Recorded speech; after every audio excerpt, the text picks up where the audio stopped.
নমস্কার, একটা ছোট্ট ইনফরমেশন দিতে এসেছি এই ভিডিওতে।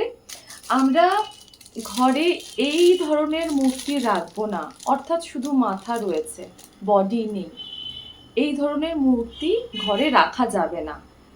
দিস ইজ রাহু সিম্বলাইজ মূর্তি, ঠিক আছে? আমরা কেমন মূর্তি রাখতে পারি? ফুল বডি লাফিং বুদ্ধা আমরা দেখতে পাচ্ছি, ফুল বডি আমরা রাখবো। শ্রীরামের মূর্তি দেখতে পাচ্ছি, ফুল বডি আমরা রাখবো। এবং এই কথাটা বলবো যে প্রত্যেকটি মূর্তি, যেমন আমরা মন্দিরের মূর্তি ফটো পরিষ্কার রাখি, তেমনই কিন্তু এই ধরনের স্পিরিচুয়াল মূর্তি, স্ট্যাচু, যেগুলো আমরা হয়তো নিত্যভাবে পুজো করি না, সেগুলো ধূপ দেখানো, ফুল দেওয়া, কিছু সুইট অর্পণ করা খুবই ভালো।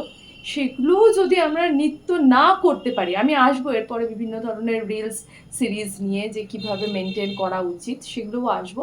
কিন্তু বেসিক ধুলো বালি যাতে না পড়ে, নোংরা যাতে না হয়, তাই কিন্তু নিয়মিত পরিষ্কার পরিচ্ছন্ন রাখা উচিত। পার্সোনাল কনসালটেশনের জন্য অ্যাস্ট্রোলজি হোক, বাস্তু হোক, নিউমারোলজি হোক, ট্যারোট রিডিং হোক, আপনারা সরাসরি আদ্দামা ডেস্টিনি সলিউশনসের সার্ভিস নিতে পারেন। ধন্যবাদ।